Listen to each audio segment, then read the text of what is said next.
algebra students. This is going to be your lesson on compound inequalities. In this lesson, we're going to talk about two things. We're going to talk about how you solve compound inequalities, and we're going to talk about how you graph compound inequalities. Normally, this is where in class I ask you all what you remember about yesterday's lesson on inequalities. It could be anything you remember. Go ahead and see what you remember from the last lesson. Some of the things I normally hear are from students what an inequality is. Remember, it's those statements that use your inequality signs, less than or equal to, and greater than or equal to. Usually students remind me some of the things you know about graphing inequalities. So what we learned in that first lesson is maybe something like this. It says x is less than 2. When you graph it, if it does not say or equal, you'd be using an open circle and shading everything less than.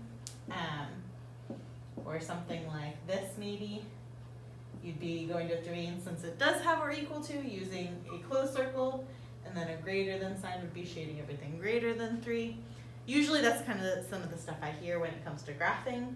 And then solving, students normally reminds me that we had learned in the first lesson, if when you go to solve and you divide by a negative or multiply by a negative, it means that inequality sign is going to change.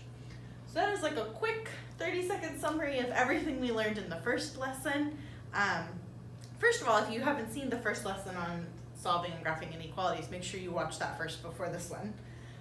But if you have watched it, just like a quick review of the stuff we learned in that lesson.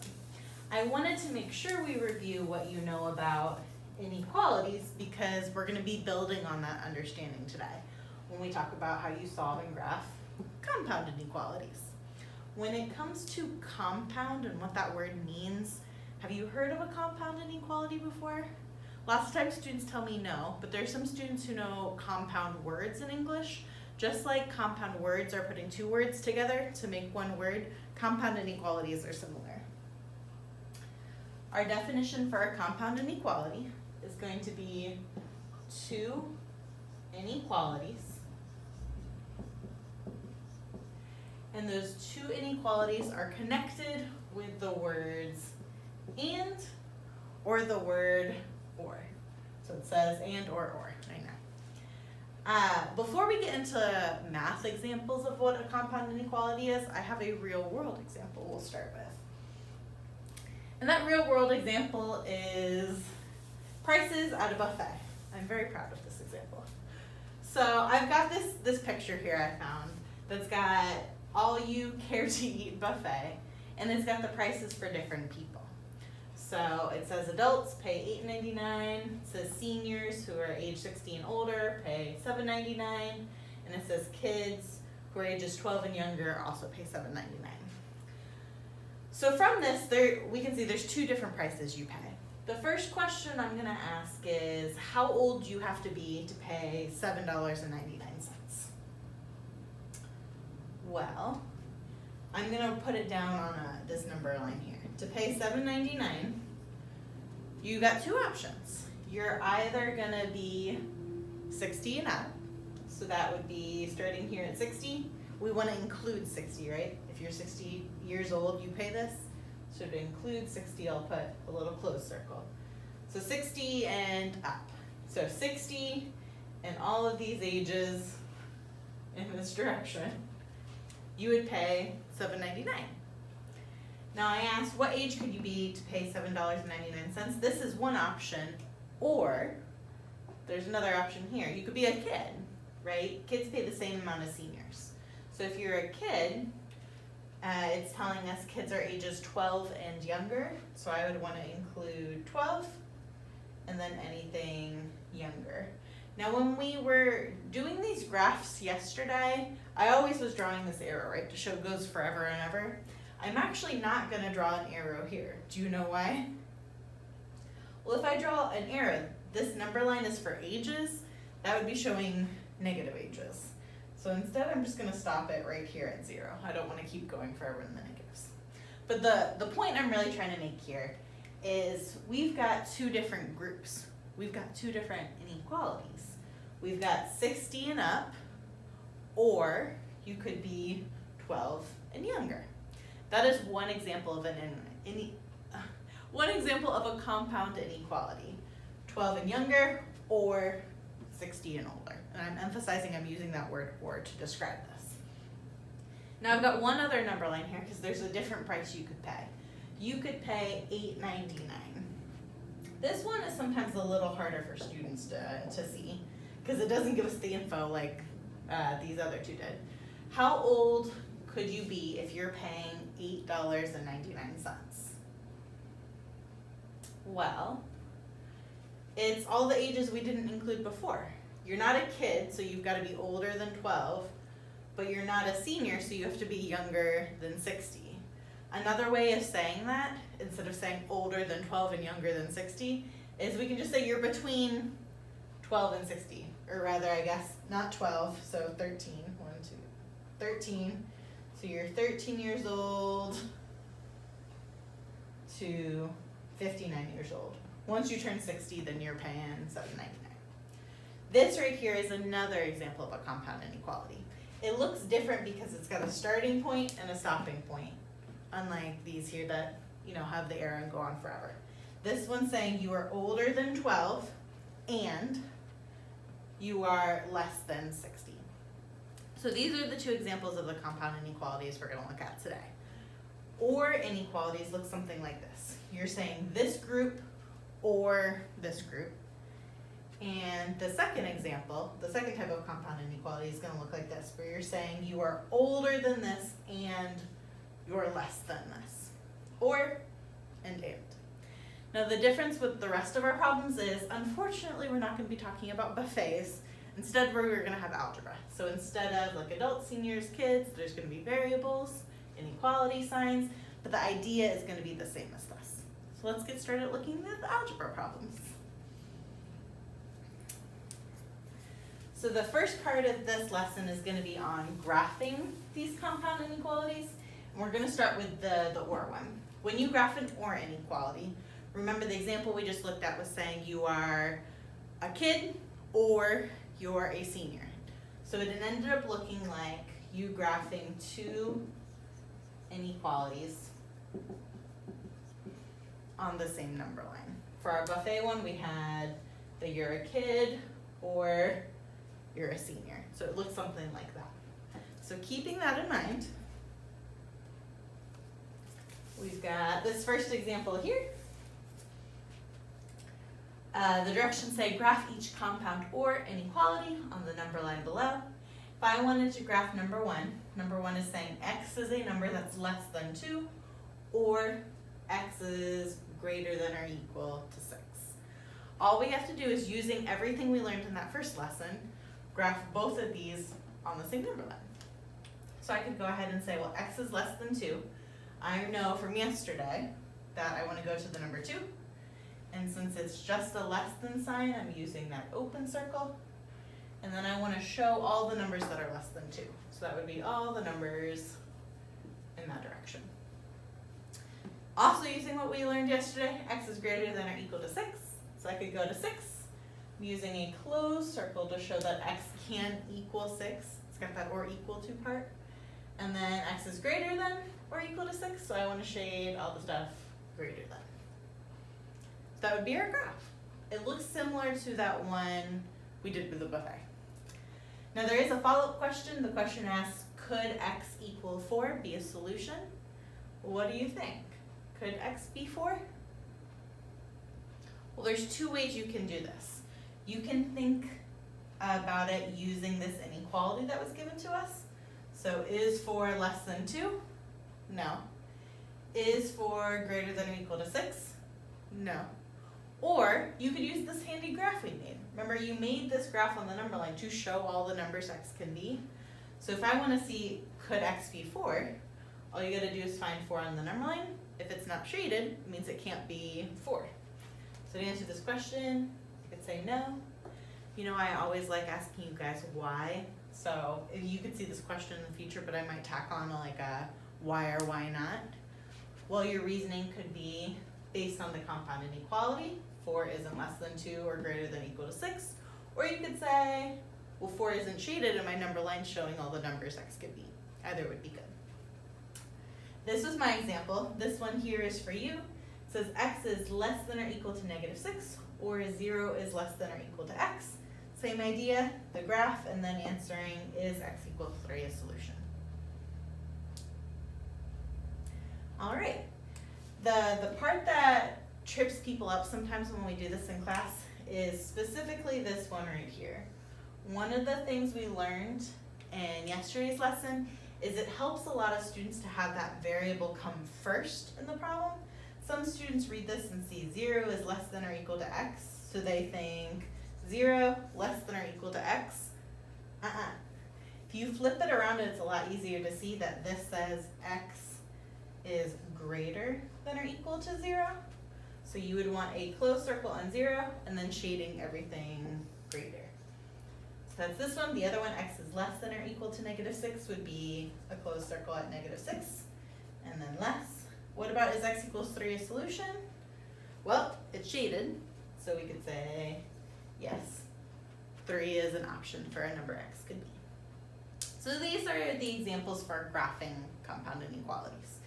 Now that we've talked about graphing the compound or inequalities, we can talk about the and inequalities. One last time, going back to that buffet example, remember the and inequality was the one we did for all the people in the middle. We said you're gonna pay, I can't remember the price, $8.99? You're gonna pay $8.99 if you're older than 12, but we can't just say older than 12, right? Because that's everyone, including the seniors. We said older than 12 and less than 60. So we ended up shading this part in the middle. When you graph these and inequalities, just like our buffet example, it means x is between two numbers. So that means you're going to graph, I called it like a part, you're gonna graph what we call a line segment. Line segment means there's a starting point, there's a stopping point, there's no arrows. It's a segment. So this is gonna be what our graphs look like for the compound and inequalities.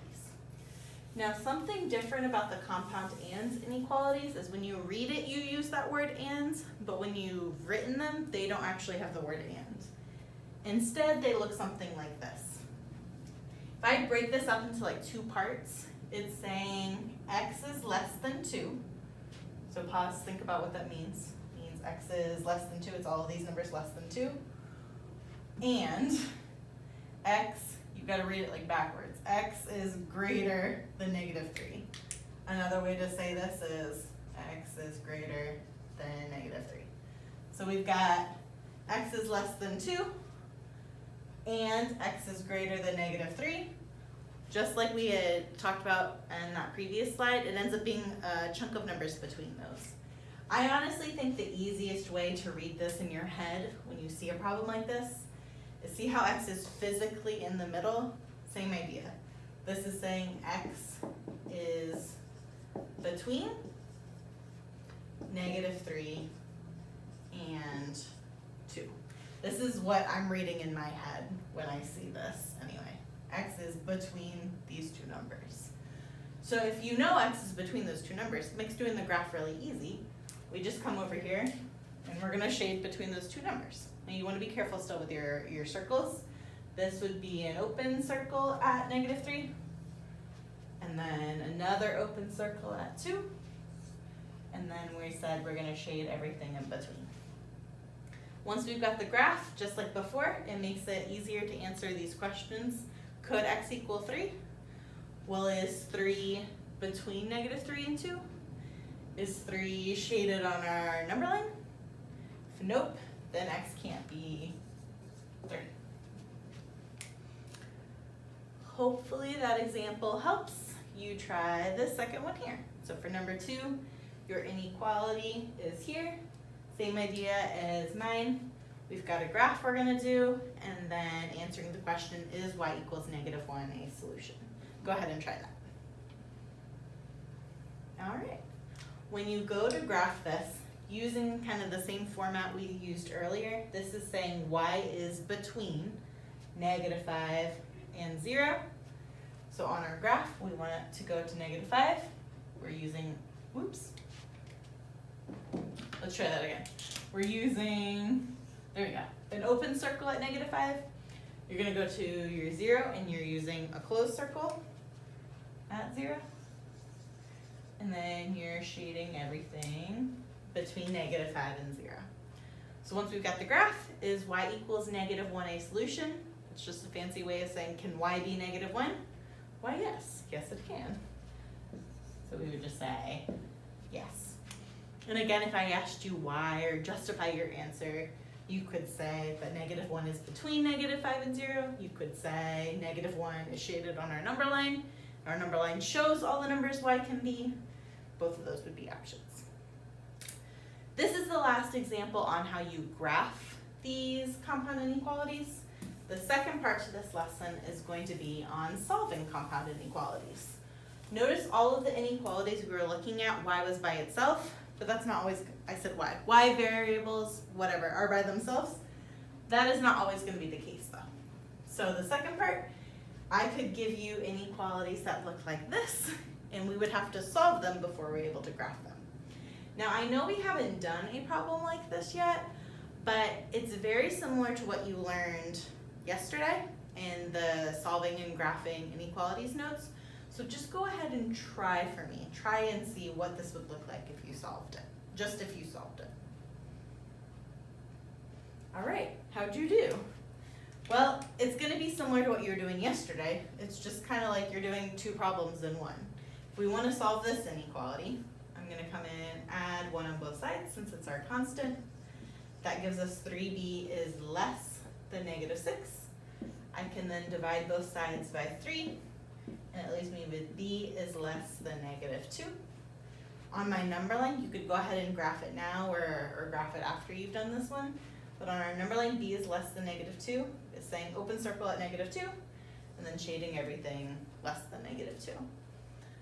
Over here, same idea. If I want to solve this inequality, I can subtract 1 on both sides. Since that's our constant, we get 4b is greater than 8. Then I can come in and divide both sides by 4. We get b is greater than 2. That means my final answer for this solved is b is less than -2 or b is greater than 2. If all I wanted you to do is solve it, that right there would be your answer. To finish our graph now, we've got b is greater than 2. I want to come in, open circle at 2, and then I'm shading everything greater than. Ta-da! Very similar, like I said, to what you were doing yesterday. It's really, you're just like doing two problems all together. Now that you've got this one that you've seen, go ahead and try the second one for me. All right, how'd we do? Over here, when you go to solve this one, you're gonna get 2k is greater than 12, so k is greater than 6. This one here in class sometimes can trip up students because when you go to divide by that -3, remember if you are multiplying or dividing by a negative, that inequality sign is going to change. So it would be k is less than -3. So our final answer, k is greater than 6, or k is less than -3.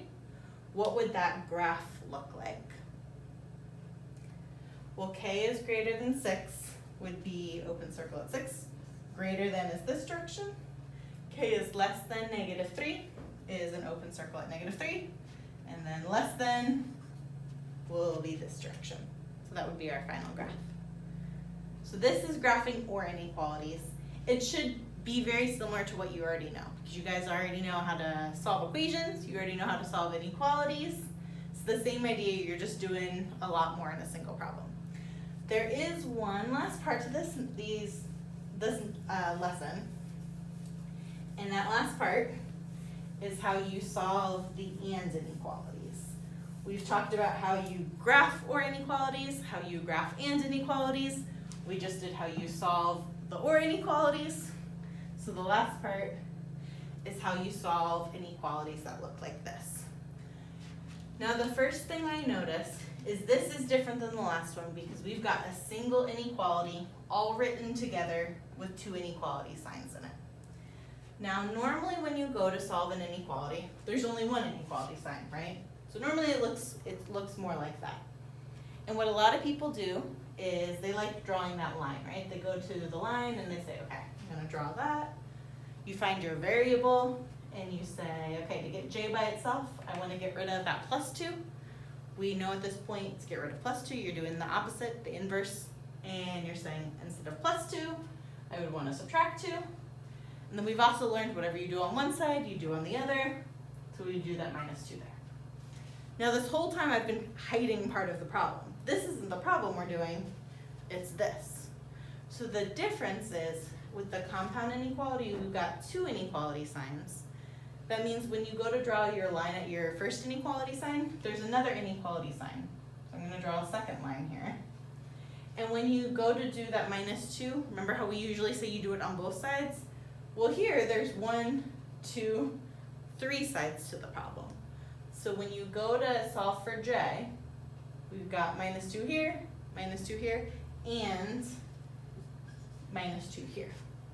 So when solving in inequalities, you want to separate that inequality into 3 parts. And then when you're going to do the steps to solving, instead of doing it on 2 sides, or we always say whatever you do on one side, you do on the other, you're going to have to do it on all 3 sides. Now after we subtract 2, what are we left with? Negative 3 minus 2 gives us negative 5. I'm going to copy down that less than sign. Those will give me 0, so I'm just left with j. And then we get is less than 7 minus 2, 5. Now lots of times in class, students say, okay, what's the next step? Which number do I need to get rid of? Do I need to get rid of negative 5 or 5? What should I do next? There's nothing left to do. Remember, our goal is to get that variable by itself. J is all by itself.